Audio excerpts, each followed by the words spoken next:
Inter class ये topic आज हम ले रहे हैं डिटर्मिनेंट। जो पहले लिया था हमने वही टॉपिक में हम आज प्रॉपर्टीज़ ऑफ डिटर्मिनेंट पढ़ेंगे, यानी सारणिक के गुणधर्म। सारणिक के गुणधर्म, इन गुणधर्मों का क्या है कि जो ये प्रॉपर्टीज़ हैं इनके आधार पर हम सरलता से सारणिक का मान निकाल सकते हैं। ठीक है, ये कुछ गुण हैं, इनके गुणों को हम याद रखते हुए समझते हुए इनको आगे समझेंगे। क्या है कि पहला क्या है कि गुणों के द्वारा हम इसे चाहे किसी भी क्रम का हो, चाहे वो 3×3 का हो, 4×4 का, एक्सेट्रा एक्सेट्रा, किसी क्रम का हो। तो पहला गुण ये है कि यदि किसी सारणी की पंक्तियों और स्तंभों को, ठीक है, पंक्तियों या स्तंभों में आपस में एक दूसरे को इंटरचेंज कर दिया जाए, बदल दिया जाए, तब क्या होता है। तब यहाँ पर आप ये देख रहे हैं कि जो हमारी पंक्ति थी उसको हमने किस में बदल दिया, पंक्तियों को स्तंभों में और स्तंभों को पंक्तियों में। हमने ये देखा कि जो हमारा ये R1 है, R2 है, R3 है, वो हमारा क्या बन गया, C1, C2 और C3 बन गया, इन तीनों में कन्वर्ट हो गया। तो आपने ये देखा कि ये जब इस तरीके से हो गया तो ये जो है इसका क्या कहलाएगा, ट्रांसपोज, ये इसका ट्रांसपोज कहलाएगा। तो जो ये डेल्टा मैट्रिक्स है यानी और डेल्टा डैश है, तो ये एक दूसरे का क्या हुआ, ट्रांसपोज। ट्रांसपोज होने पर क्या आ रही है ये बात कि हमारा जो मैट्रिक्स का मान है और जो उसके मैट्रिक्स के ट्रांसपोज का मान है, उन दोनों के सारणिक जो होता है वो इक्वल होता है। ठीक है, अब हमारी सेकंड प्रॉपर्टी आती है, ये हमें याद रखना होगा। और सेकंड प्रॉपर्टी अब हमारी क्या कह रही है कि यदि किसी सारणिक की किन्हीं दो पंक्तियों और किन्हीं दो स्तंभों को परस्पर बदल दिया जाए, ठीक है, किन्हीं दो पंक्तियों और किन्हीं दो स्तंभों को परस्पर बदल दिया जाए, तो जो सारणिक का मान होता है उसका चिन्ह बदल जाता है। यानी अगर पॉजिटिव होगा तो निगेटिव, निगेटिव है तो पॉजिटिव। तो यहाँ पर हम ये ध्यान रखेंगे, जो डेल्टा है वो सारणिक का मान ये दिया हुआ है हमें, और इसी सारणिक का मान जो है वो माइनस इसको रखेंगे जब।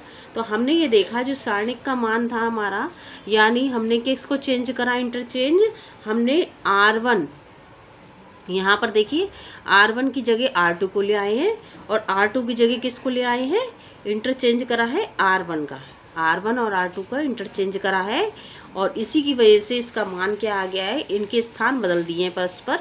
तो जो मान इसका था वो इसकी जगह रोटेट होकर इसकी जगह चला गया, और जो इसका मान था वो इसकी जगह चला गया।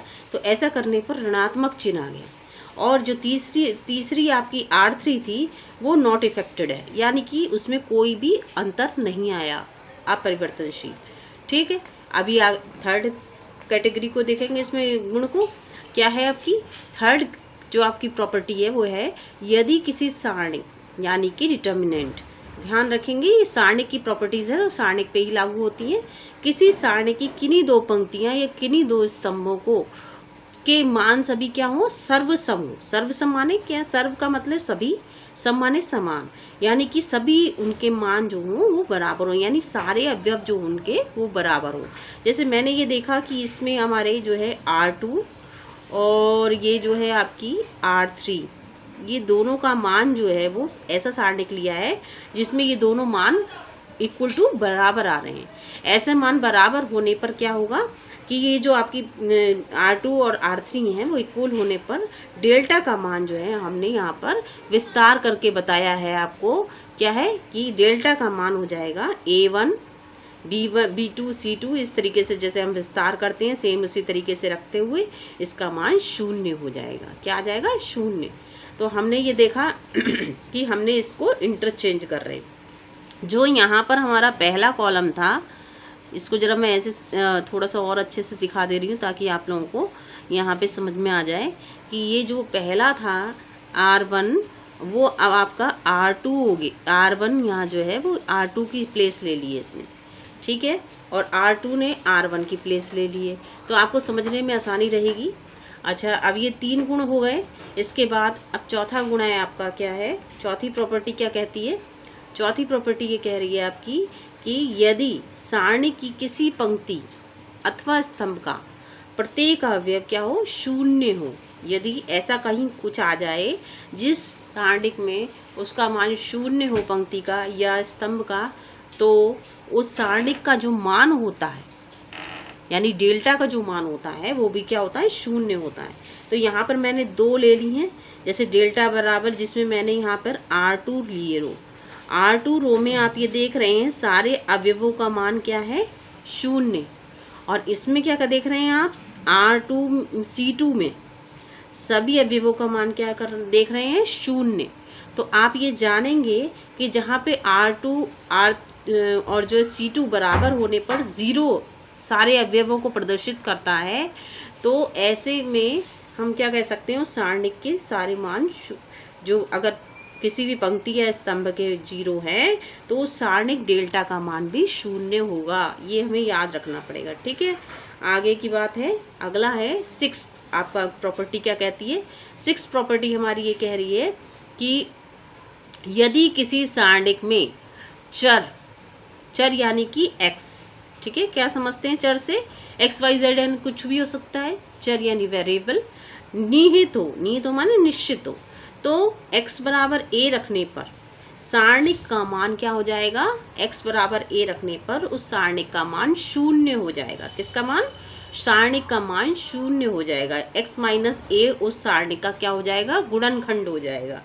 ऐसे में एक सारणिक की हमने जो है ले लिया है 1a² एंड इस तरीके से उसके वो ले लिए हैं अदर।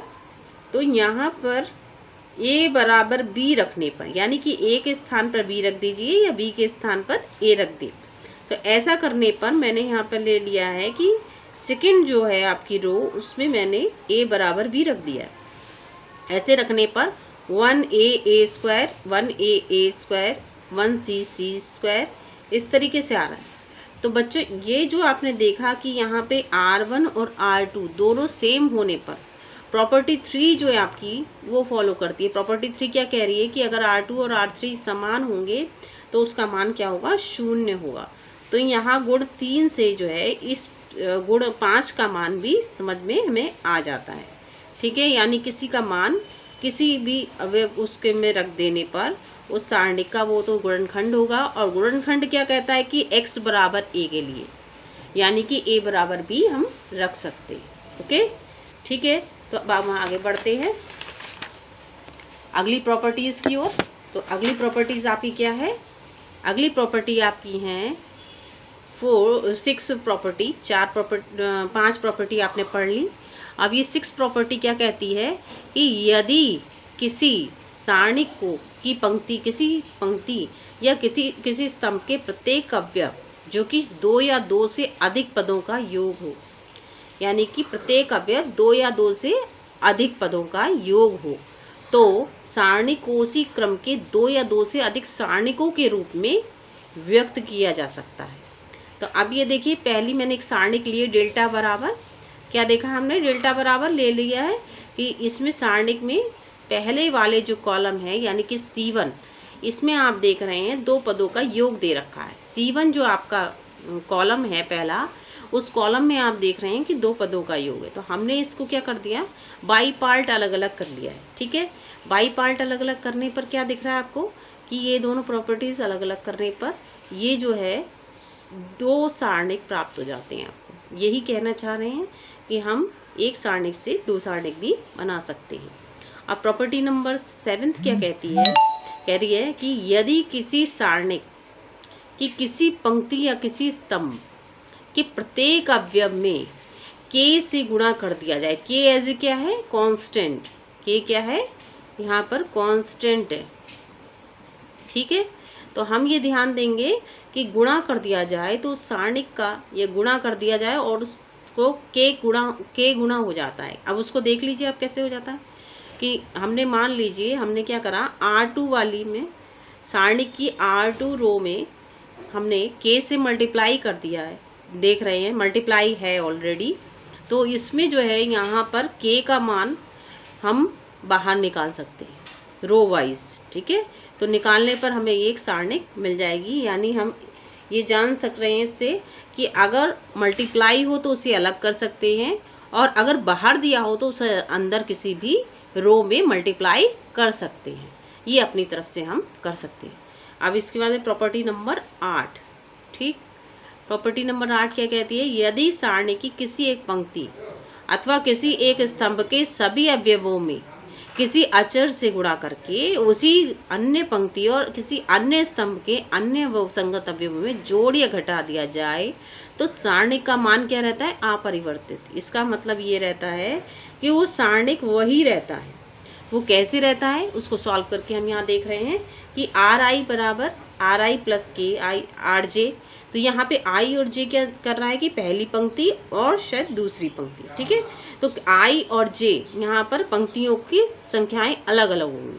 तो पहली पंक्ति में दूसरी पंक्ति के कुछ के को मल्टीप्लाई करके हम जोड़ सकते हैं, या फिर कॉलम वाइज ऐसे ही कर सकते हैं। तो हमने यहाँ देखा कि हमने कॉलम वाइज इसमें C1 को एक ले लिया है, A1 B1 C1 A2 B2 C2 इस तरीके से।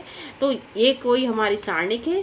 ठीक इसी तरीके से डेल्टा को हमने क्या करा, किसी दूसरी यानी कि आपका जो सेकंड है, सेकंड जो C1 है और उसमें क्या करा हमने C2 है। C2 में आप क्या कर रहे हैं कि C1 में C2 को K से मल्टीप्लाई करके C1 में जोड़ रहे हैं, ठीक है। तो यहाँ पर जो प्रॉपर्टी आ रही है उसको पहले में ही रखना है क्योंकि CI है। तो CI का मतलब हुआ कि पहले कॉलम में ही हमें उसे रखना होगा, उसी को चेंज करना है।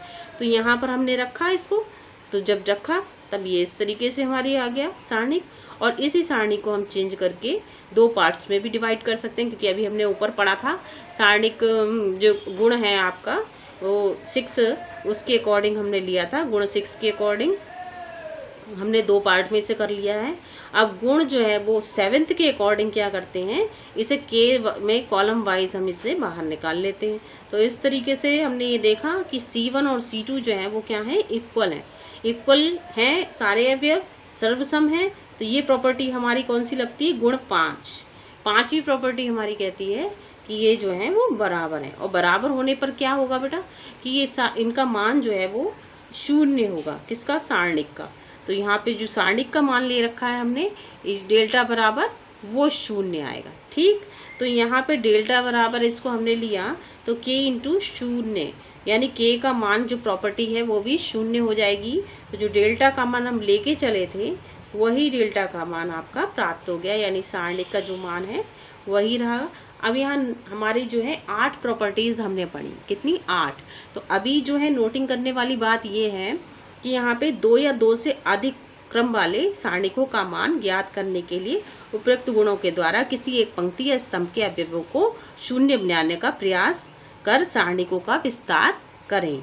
यानी कि अगर हमारी 2 हैं तो उसको तो हम आराम से 2/2 की है तो आराम से सॉल्व कर सकते हैं, लेकिन अगर 3/3 की है तो हम उसे जब सॉल्व करेंगे तो उसमें क्या करेंगे, अन्य 2 अवयवों को हम 0 बना लें अगर, तो सरलता से विस्तार और कम समय में हो सकता है, ठीक है बच्चों। यहाँ तक हमने ये समझा अपने अब प्रॉपर्टीज़ के अकॉर्डिंग हमारे जो क्वेश्चंस हैं वो हम देख लें जरा। तो जो हमारी क्वेश्चंस हैं उसको हम देख लेंगे। वो हमारा दे रखा है क्या है कि जैसे मान लीजिए मैंने एक क्वेश्चन लिया है यहाँ पे, इसके बराबर ये है, ठीक है। तो यहाँ पर हमने ये देखा कि जो ये क्वेश्चन है वो आपका इसको किस तरीके से हमने सॉल्व किया है, ठीक है। बिल्कुल प्रॉपर्टी किसी लगाते हुए हमने इसको सॉल्व कर लिया है, ठीक बच्चों। इसी तरीके से और अब मैं जो अगला है वो है क्या कि सारणिकों की ज्यामिति में अनुप्रयोग। ये एक नया थोड़ा सा इसमें थोड़ा सा था, क्योंकि जो आप लोग पहले पढ़ चुके हो कुछ नया नहीं है इसमें। ये जो आपने 10th क्लास में कहीं पढ़ा था कि जो आप जानते थे त्रिभुज का क्षेत्रफल कोऑर्डिनेट में निर्देशांक ज्यामिति में आपने पढ़ा था कि यदि x1 y1 x2 y2 x3 y3 अगर 3 बिंदु दिए हुए हैं a b c, तो उनका a b c का क्षेत्रफल बताइए। तो उसका क्षेत्रफल निकालने के लिए हम क्या करते थे कि त्रिभुज में x1 तो 1/2 इस तरीके से हम निकाल लेते थे। तो यहाँ पर जो ये इसका मान है इसको हमने समीकरण नंबर 1 दे दिया है, ठीक है। ठीक इसी तरीके से डेल्टा को हम इस तरीके से जानते हैं x1 y1 x2 y2 x3 y3, और जहाँ पर ये 2/2 की है तो हम इसको 3/3 का बनाने के लिए 1 1 1 अपनी तरफ से लगा लेते हैं।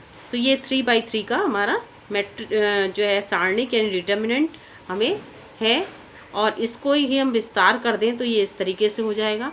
तो ये जान रहे हैं हम तो इसको समीकरण नंबर 2 दे दिया है, इसको समीकरण नंबर 1। तो हम ये जान रहे हैं समीकरण 1 से, तो हम ये जान रहे हैं, और समीकरण 2 से ये जान रहे हैं कि त्रिभुज बराबर 1/2 और इस सारणिक का मान हुआ। तो यहाँ पे नोट करने वाली बात क्या है कि नोट ये है कि क्षेत्रफल जो होता है वो एक धनात्मक राशि होता है, क्योंकि हमेशा जो क्षेत्रफल होगा वो दूरी से डिनोट कर रहे हैं हम, तो लंबाई इंटू चौड़ाई पे डिपेंड कर रहा है, और कोई भी दूरी जो होती है वो पॉजिटिव ही होती है। तो ए का जो निरपेक्ष मान है, निरपेक्ष मान यानी इसका जो मॉडुलस वैल्यू है यानी पॉजिटिव मान ही कहलाएगा। सारणी के धनात्मक और ऋणात्मक दोनों मानों का भी हम प्रयोग कर सकते हैं अगर हम चाहें, लेकिन क्षेत्रफल के लिए यहाँ पर क्या है, सिर्फ पॉजिटिव वैल्यू ही हम कंसर्न करेंगे। ठीक है, तो 2 बातें आपने जानी कि क्षेत्रफल के लिए और सारणिक के लिए।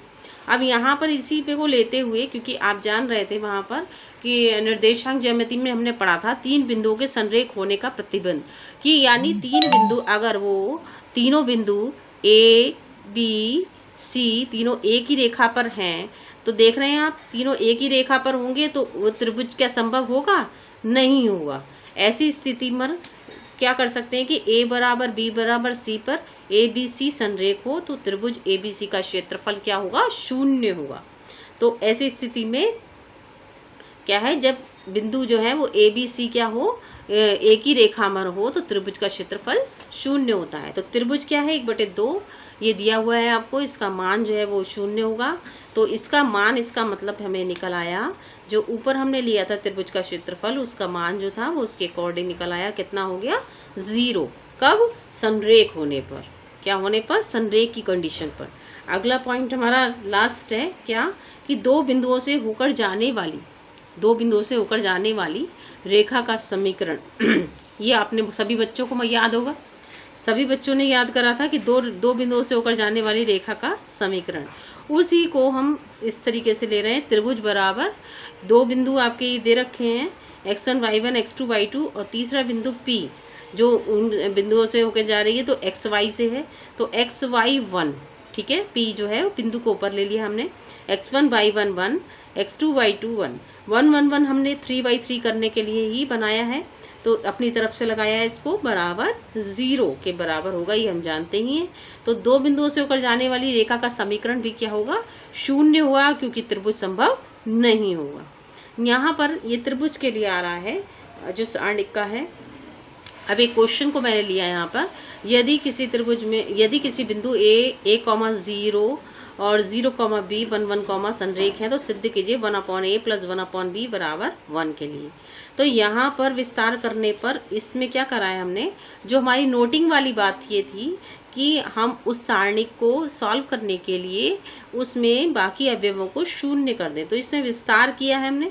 तो डेल्टा संरेख होने पर डेल्टा का मान क्या होगा, 0 दिया हुआ है यहाँ पे, तो 0 दिया है, तो चूंकि हम रख देंगे इसको 0 के बराबर और इसका विस्तार कर देंगे। विस्तार करने पर आप देख ही रहे हैं इसके मान को किस तरीके से हम अंदर, जो 0 है वो तो है ही है, अंदर मल्टीप्लाई कर दिया, तो a + b = ab निकल आया, जिसको हम इस बाई पार्ट अगर डिवाइडेड करें तो ये कितना आ रहा है, 1/b + 1/a = 1 आ रहा है।